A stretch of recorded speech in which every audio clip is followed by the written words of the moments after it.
Mahigit 6.4 na milyong halaga ng hinihinalang ilegal na droga ang nasabat sa 5 abandonadong parcel sa Central Mail Exchange Center sa Pasay City noong Mayo 26 ayon sa PNP Aviation Security Group. Kabilang sa mga nakumpiska ang tinatayang 789 na gramo ng hinihinalang MDMA at 606 na ecstasy tablets na may kabuuang halagang mahigit 4.3 milyong piso. Nasabat din ang 946 na gramo ng marijuana kush na nagkakahalaga ng 1.4 milyong piso. 114 na gramo ng cocaine na nasa 600,000 piso.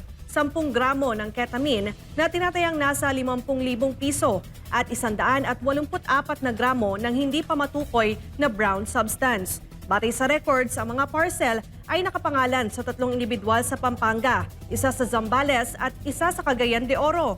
Mula naman raw sa Canada at France ang mga nagpadala ng shipment.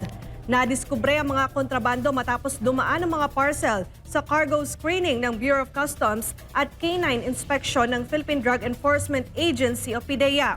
Sa isinagawang manual inspection, natagpuan ang mga hinihinalang droga na nakatago sa loob ng mga lata, foil pouch, wax paper, bote, plastic sachet at iba't ibang product boxes upang hindi mahalata habang ibinabiyahe. Isusuko ang mga nakumpiskang ebidensya sa Philippine Drug Enforcement Agency sa Quezon City para sa karagdagang investigasyon at tamang disposisyon.